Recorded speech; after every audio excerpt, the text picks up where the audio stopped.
জোরে কথা বলছি কেন জানেন? আমি কাণ্ড কম শুনি।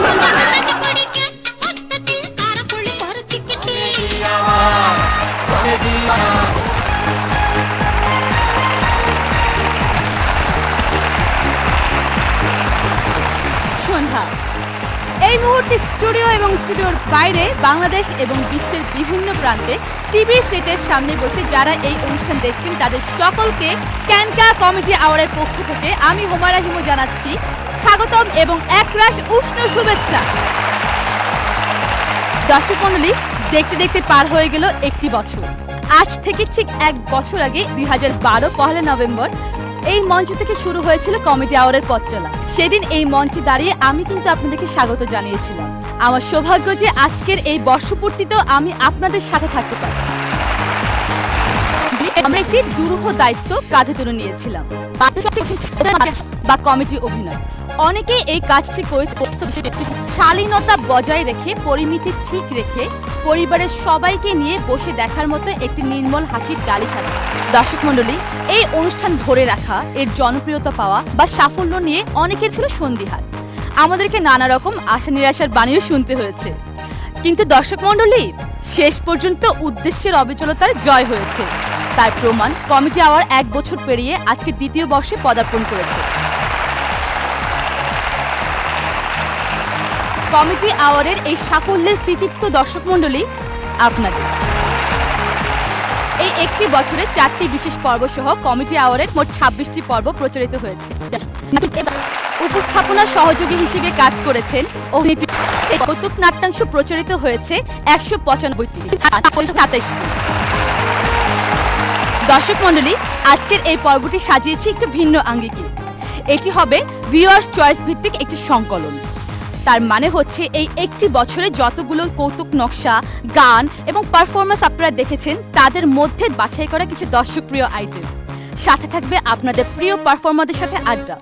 দর্শক মনে তাহলে চলুন আর কথা না বাড়িয়ে শুরু করে দেওয়া যায়। মাঝে মাঝে এসে তারা হাস্যরস পরিবেশন করতেন, মজার মজার চুটকি শোনাতেন, গল্প শোনাতেন, আরও অনেক মজা করতেন। একদিন 2 গিন্নি এসে তাদেরকে ধরে নিয়ে গেলেন। জি দর্শক মণ্ডলী, দেখুন 12তম পর্ব থেকে নেওয়া সেই মজার নাট্যাংশ।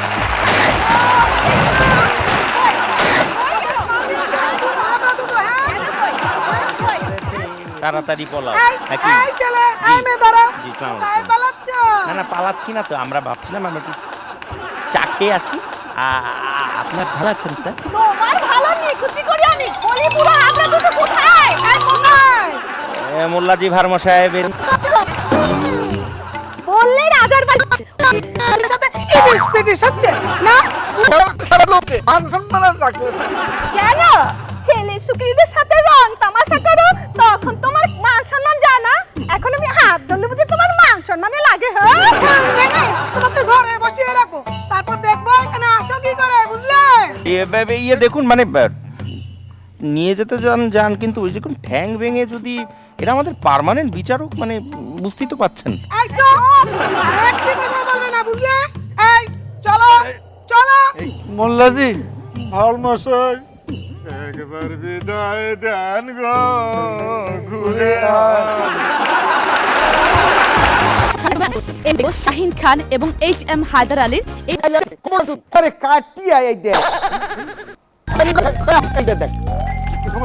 সমস্যা এটারও তো কাটছে, তারপর কি দিয়ে যাবো? তুই তো খালি করলাম মাইয়ে দেখতে লান, মাইয়ে দেখতে লান। আমার দেখছো?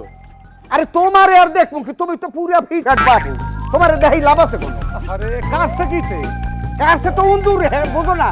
আমাকে সমাজে অনেক ধরনের উন্দুর আছে, হ্যাঁ। কখন কোন উন্দুর কি কাটে এ ধরাও যায় না, বোঝাও যায় না। আবার কিছু কিছু উন্দুর আছে কাটার আগে ধরা পড়ে, বুঝতে পারছি? তোমার তেডু কাটছে আর উন্দুর আমার ছাপা ছাপা করে গেছে। তোমার আমার সাফা সাফা ডরছে, তুমি তো পুরা ফিট। ওবিল বোঝা যায়, কথাই আছে না, উপরে ফিট ফাট ভিতরে সদরঘাট, পরে পরে অসুবিধা নেই, চলো চলো তত্ত্বই চলো। এটা এটা পড়লে কি দেখাই? এটা দেখ, এই দেখো, দেখছো কিছু কি থাকলে উপায় হয়, তোমাকে বুদ্ধি নাই, গেটি সোজা করে। তোমার চাইয়ে জমিদার কেউ আছে?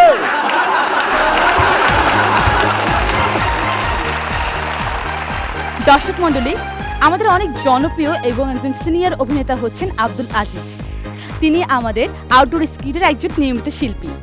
প্রায় প্রতিটি পর্বে আপনারা তার মজার নাট্যাংশগুলো দেখেছেন। এবার দেখুন আব্দুল আজিজ এবং নজরুল সাহেল অভিনীত একটি মজার নাট্যাংশ।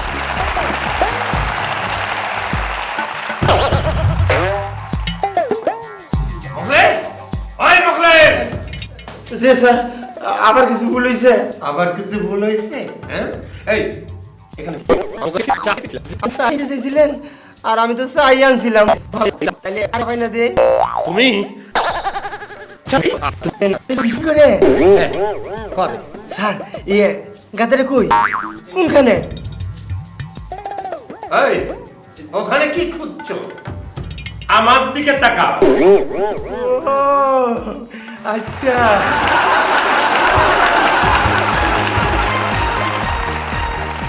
দর্শক মণ্ডলী, ক্যানকা কমিটি আওয়ার অনুষ্ঠানের আরেক জনপ্রিয় জুটি হচ্ছে মনা সিদ্দিক হৃদয় এবং পারভেজ সুমন।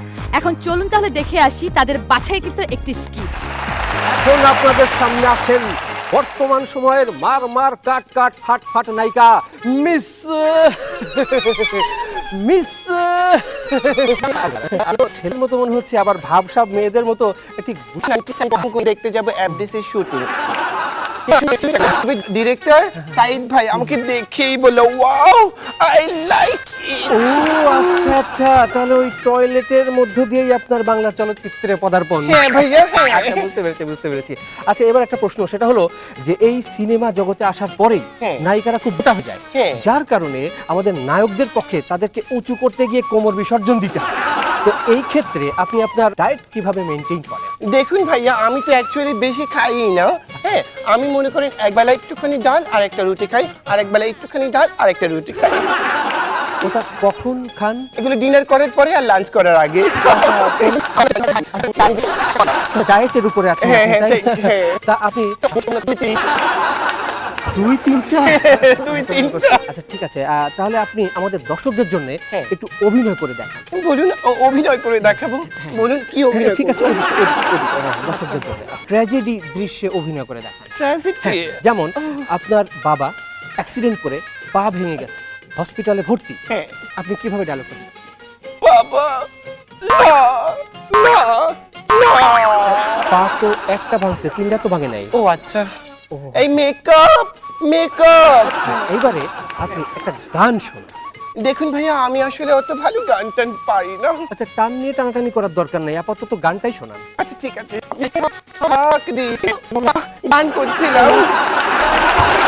দর্শক মণ্ডলী, ক্যানকা কমিটি আওয়ার অনুষ্ঠানের নিয়মিত শিল্পীদের মধ্যে একটি জনপ্রিয় কেউ আমাকে রিসিভ করতে এলো না, কেউ আমাকে নিতে এলো না। দশলো গামের গন্ধ আসলে সেন্টার গন্ধ।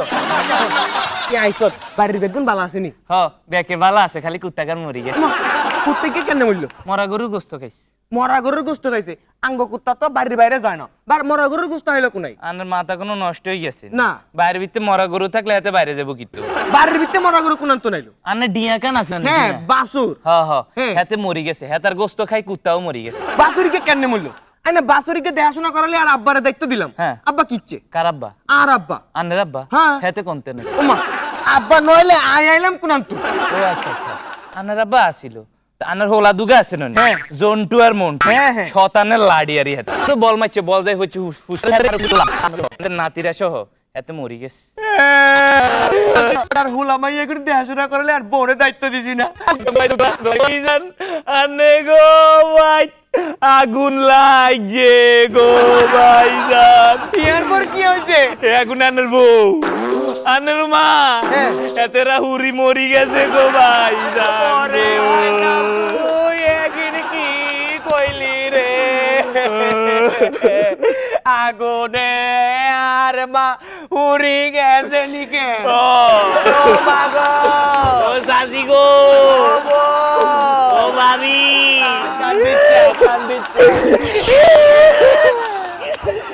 শান্ত।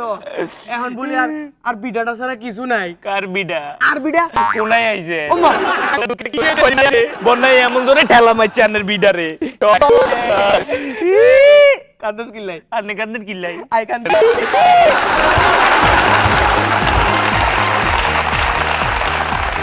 দর্শক মণ্ডলী, এবার দেখবেন একটি রঙ্গগীতি এবং তার সাথে নাচ। আর এই নাচটি পরিবেশন করবেন কৌতুক শিল্পী কাজল। তাহলে দেখুন তার এই রঙ্গগীতি। মোবাইল ছড়িয়ে গেছে দেশ, কারো প্রেম সফল আবার কারো জীবন শেষ। মোবাইল ছড়িয়ে গেছে দেশ, কারো প্রেম সফল আবার কারো জীবন শেষ। মোবাইল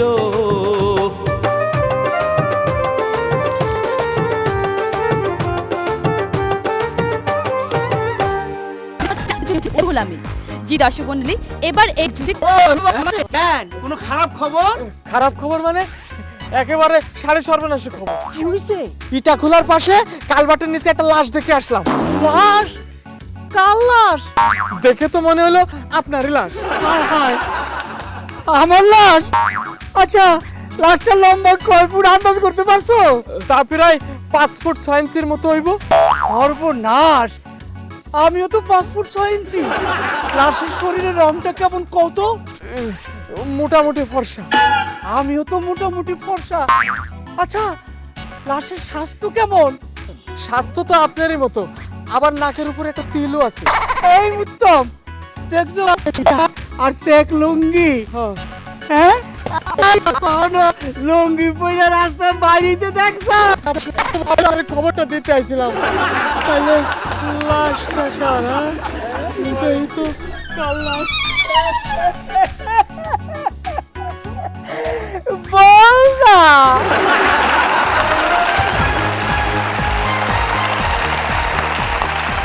দর্শক মণ্ডলী, আমাদের এই ক্যানকা কমিটি আওয়ার অনুষ্ঠানের মঞ্চে বিভিন্ন সময়ে অনেক গুণী ব্যক্তিত্বরা এসেছেন। এদের মধ্যে ছিলেন রাজনীতিক, সঙ্গীত শিল্পী এবং অভিনয় শিল্পী। এসেছেন বিশিষ্ট ভাওয়াইয়া সঙ্গীত বিশেষজ্ঞ মোস্তফা জামান আব্বাসী, বাংলাদেশ সরকারের মাননীয় প্রতিমন্ত্রী ডাক্তার মুজিবুর রহমান ফকির, সংসদ সদস্য ওয়ারিসাত হোসেন বেলাল বীর প্রতীক, গোলাম মাওলা রনি, শহীদুল ইসলাম খোকন সহ আরো অনেক। এক আড্ডায় মেতেছিলেন চলচ্চিত্র অঙ্গনের 3 বরেণ্য। এরকম শামসুজ্জামান সাহেবকে প্রথমেই বলি যে এটিএম সাহেব মানে খোকন সাহেব আমার খুব প্রিয় মানুষ। ভাবিকে কতটুকু ভালোবেসেছেন? এক বিন্দু না। সে কি এখন সব ঘর করছে? এটা তার প্রতি আমি কৃতজ্ঞ। এই যে চেহারাটা, ভালোবাসার চেহারা না এটা। তাহলে বলতে যে সম্পূর্ণ কিছু তো ভাবি উনি আচ্ছা, আপনার মতো একজন। আমি তো এই কথা আগেই বললাম। সেটাই একই কথা বারবার বললাম। কুৎসিত লোক, আমি তো একটা বাজে মানুষ। কুৎসিত না, কুৎসিত চেহারা। ওই তো মানুষ ঠিক আমি বলছি যে ভদ্র। সেটা বলেন। না না, আমি তখন তো বিয়েই করিনি, ভাবিস সব। ওরা একজনের জন্য আপনি মুক্তিযুদ্ধদের খুঁজছিলেন। আমি বললাম যে না, আমি মুরগি খুঁজছি। আরেকটা জায়গায় ছিল আপনার, আমি আমার নাম হলো দলিল উদ্দিন। তো সে আমাকে বললো, দেখো দালাল উদ্দিন, তোর বাবা কোনোদিন আমাকে বেতন দিত না। এ বাবা আসে, আসে বলে করুম না, টাকা দেন না, পয়সা দেন না, তোর লঙ্গি ঝাড়াতেই, লঙ্গি ঝাড়াতার পরে এতগুলো পয়সা পড়ে গেল। আমি টাকাও চুরি কর, হ্যাঁ করেছি, বাহ বের আমার দোকান থেকে বের হোক। তারপরে দিল বের করে। একদিন শুনু পাউডার আলতা চুরি করে কোমরের কাছে গেলাম, ডেকের ভিতরে চরিত্রে অভিনয় করছি, যেটা কলকাতায় মাথার কাছে তুলে বললাম, গোবিন্দ গোবিন্দ। যে তুই কোত্থেকে? বলে সারা ডাকলো যে গোবিন্দ। এই 200 ফিটের শর্টই নষ্ট। আমি বললাম, রাজ্জাক খেপে গিয়ে বলছে, বেটা মূর্খ কোথাকার, গোবিন্দ মানে ভগবান, ওকে তো ডাকে নেই।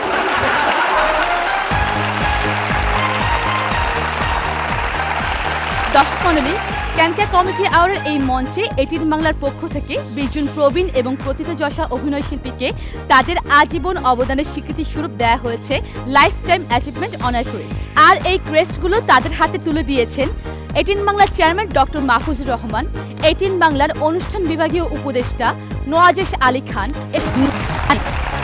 ডক্টর ইনামুল হক, চাঁদ প্রবাসী, আবুল হায়াত, প্রবীর মিত্র। দর্শক মণ্ডলী, এই তালিকায় আরো 2 জন ব্যক্তিত্ব রয়েছেন যাদেরকে আমরা ইতিমধ্যে হারিয়েছি। একজন হচ্ছেন বেবি জামান। আপনার কিরকম লাগছে আজ আমাদের এখানে আসতে পেরে? ভালোই লাগে। ভালো লাগছে। এখন যারা অভিনয় করছে, নতুন প্রজন্ম যারা কাজ করছে, তাদের জন্য কোনো সাজেশন আছে? লাইফ টাইম অ্যাচিভমেন্ট অনার্স সম্মান না পাবার কিছুদিনের মধ্যেই গত 25শে জানুয়ারি 2013 এই গুণী ব্যক্তিত্ব আমাদেরকে ছেড়ে চলে যান। আর একজন বাংলার মুকুটহীন নবাব নামে খ্যাত কিংবদন্তি অভিনেতা আপনারা সবাই জানেন, করবো আমরা তাদের বিভিন্ন ভালো লাগছে, ধন্যবাদ জানাচ্ছি এটিএনের সমস্ত দর্শককে এবং এটিএন বাংলার চেয়ারম্যান ডক্টর মাহফুজুর রহমানকে আমাকে এই ক্রেস্টটা দেওয়ার জন্যে। গত 13 সেপ্টেম্বর 2013 এই মহান ব্যক্তিত্বকে আমরা চিরতরে হারাই। দর্শক মণ্ডলী, আর একবার বিজ্ঞাপন বিরতিতে যেতে হচ্ছে, তবে এবারে কিন্তু শেষবার। কোথাও যাবেন না, ফিরে থাকছে এখানে। এসব কি হচ্ছে?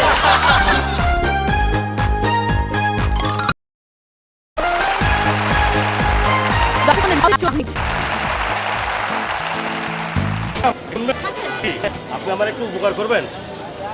উপকার? কি উপকার? মানে আমি বউ পাচ্ছি না। বউ পাচ্ছেন না মানে? না মানে আমি আমার বউকে খুঁজে পাচ্ছি না। বউ খুঁজে পাচ্ছেন না? এই শপিং মলে এসেছেন বউ খুঁজতে? আসলে আপনাকে কথাটা আমি ঠিক বোঝাতে পারছি না। মানে এই শপিং মলে এসে আমি আমার বউকে হারিয়ে ফেলেছি। ওহো, তাই বলুন। তো মোবাইল নেই আপনার কাছে? কল করে বলুন আপনি কোথায় আছেন। বাচ্চারা বারবার ফোন করে বিরক্ত করার জন্যে উনি শপিং আসার সময় মোবাইল সঙ্গে নেননি। ও, তো এ ব্যাপারে আমি আপনার কি উপকার করতে পারি? আপনি যদি মিনিট কয়েক আমার হাতটা ধরে এখানে দাঁড়িয়ে থাকতেন। কি আশ্চর্য! বুঝতে পেরেছেন?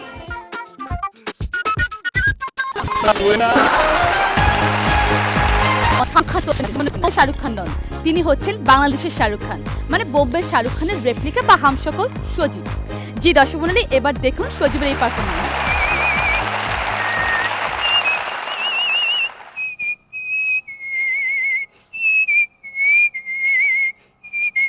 আসেন ভাই, ধন্যবাদ বাবা। एक्चुअली वो जो पारो है ना, मेरा रिश्ता तोड़कर गाँव छोड़कर चली गई। मुझे पता नहीं क्यों चल गई। दिन रात हर पल मैंने उसे ही सोच के, जब मैं रोड पे हार जाती हूँ उसका फेस मेरे सामने से। मुझे मालूम नहीं साला मैंने क्या करूँगा रे, क्या करूँगा। बिल्कुल कहता है, मधुर कहता है, बुद्धू कहता है,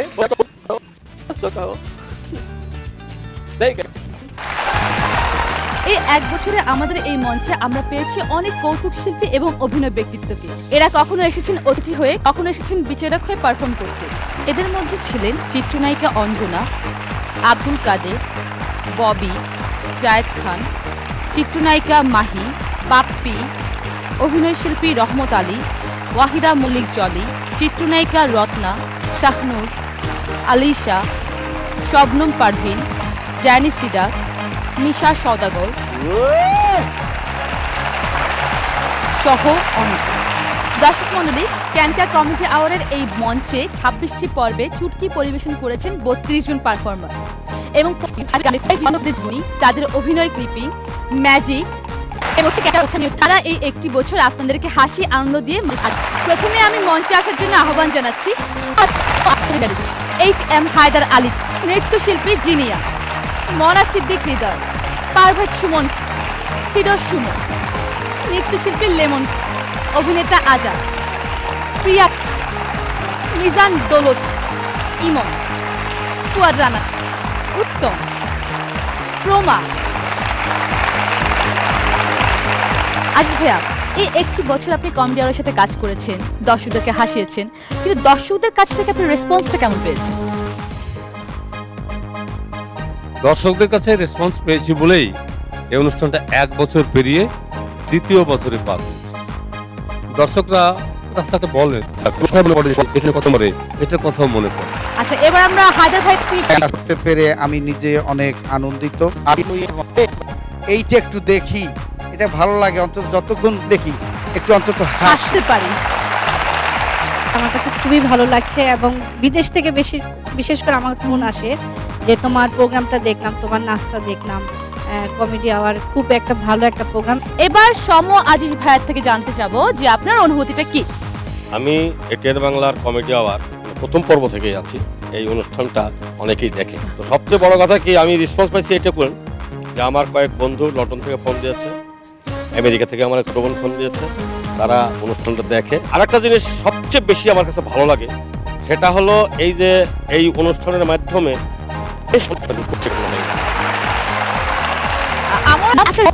বাড়ি থেকে আমাকে ফোন সবাই, মানে আমার নিজের বানাচ্ছে এবং আমাকে বলছে যে আপনি কিন্তু সব পর্বে থাকবেন। আজকে এই 1 বছর পূর্তি অনুষ্ঠানে আমার খুবই ভালো লাগছে। আর বিশেষ করে যত নাটকেই কাজ করি সবাই কিন্তু কম বেশি কমেডি আওয়ারের কথা বলে। আর অনুষ্ঠান প্রচার হওয়ার পর অনেক ফোন আসে, এটা একটা বিশাল ব্যাপার। আর 1 বছর পূর্তি উপলক্ষে যারা দর্শক তাদের জন্য আমার ছোট্ট একটু পরিবেশনা, সেটা হচ্ছে এক বন্ধুর বাসায় এসে আরেক বন্ধু বলছে, দোস্ত চল দাবা খেলি। তখন ওই বন্ধু বলছে, দাবা খেলবি কিন্তু তোর বাবা মা বড় ভাই ওরা কিছু বলবে না? আরে ও নিয়ে তুই ভাবিস নে। শোন, আমার বাবা হলো জেলে, মা হাসপাতালে, আর ভাইজান হচ্ছে কবরস্থান, আর হলেন ডাক্তার, তিনিও তার ডিউটিতে, মানে ওই হাসপাতালে। অনুষ্ঠান চলাকালীন সময়ে আমি অনুষ্ঠান দেখতে পারি না, কলের যন্ত্রণা, এবং 3 দিন পর্যন্ত কল আসতে থাকে অনুষ্ঠানে অংশ নিতে। এই পর্বে আমি একটা ছোট্ট কথা বলি, সেটা হচ্ছে যে খুব মোটা এক মহিলার বাসায় চোর এসেছে। মহিলা টের পেয়ে ধরে ফেলেছে, ধরে তার চোরের পিঠে উঠে বসছে। এখন চাকরকে বলছে, ওই বেটা তাড়াতাড়ি থানায় যা, পুলিশ লইয়া। চাকর বলছে যে ম্যাডাম আমি তো জুতা খুঁজে পাইতেছি না। চোর নিচে থেকে বলতেছে, বাবারে তুই আমার জুতাটা পাই দিয়ে তাড়াতাড়ি যা, আমারে বাঁচা, তাড়াতাড়ি কর। সবাই হচ্ছে কমেডি আওয়ারটা দেখে, দর্শক। হ্যাঁ হিমু, সবাই দেখে কমেডি আওয়ার, খুব ভালো অনুষ্ঠান, সেটা তুমি একা বললে হবে না ভাই। এটা কিন্তু ঠিক। 3-4 মাসে 3-4টা দেশে শুটিং করেছি। দেখ এই যে এই ভালো লাগাটা কমেডি আওয়ার, এই আমাদের যারা পারফর্মার আছে নিয়মিত তারা করে থাকেন। আর তাদের মধ্যে একজন আছেন এখন মনা সিদ্দিক হৃদয়। আমি আমার একটা দুঃখের কথা বলি। আচ্ছা, সবাই তো আসলে কমেডি আওয়ার থেকে অনেক কিছু পেয়েছে, আমি আসলে হারিয়েছি। সেটা হলো যে আমার নাম মনা সিদ্দিক হৃদয়, কিন্তু একমাত্র এই কমেডি আওয়ারে এসে আমার নাম মনা সিদ্দিক হৃদয় বাদ হয়ে খাসকা মনা হয়ে গেছে। আপনার একজন পার্টনার আছে যিনি হচ্ছেন পারভেজ সুমন, এবার আপনি কিছু বলুন। মনার নাম যেহেতু খাঁচকাটা মনে হয়েছে, ওর সাথে আমিও কিছুটা অংশীদার। আচ্ছা। আমার নামও অনেকটা ওই দলের মধ্যে পড়ে গেছে। মানে কি হয়েছে আপনার নামটা? ওকে বলে খাঁচকাটা মনা, আর মনাটুক তো আমাকে বলতে পারে না, আমাকে বলে খাঁচকাটা। খুব বেকার রকম গ্যাঞ্জাম ড্রাইভারের সাথে।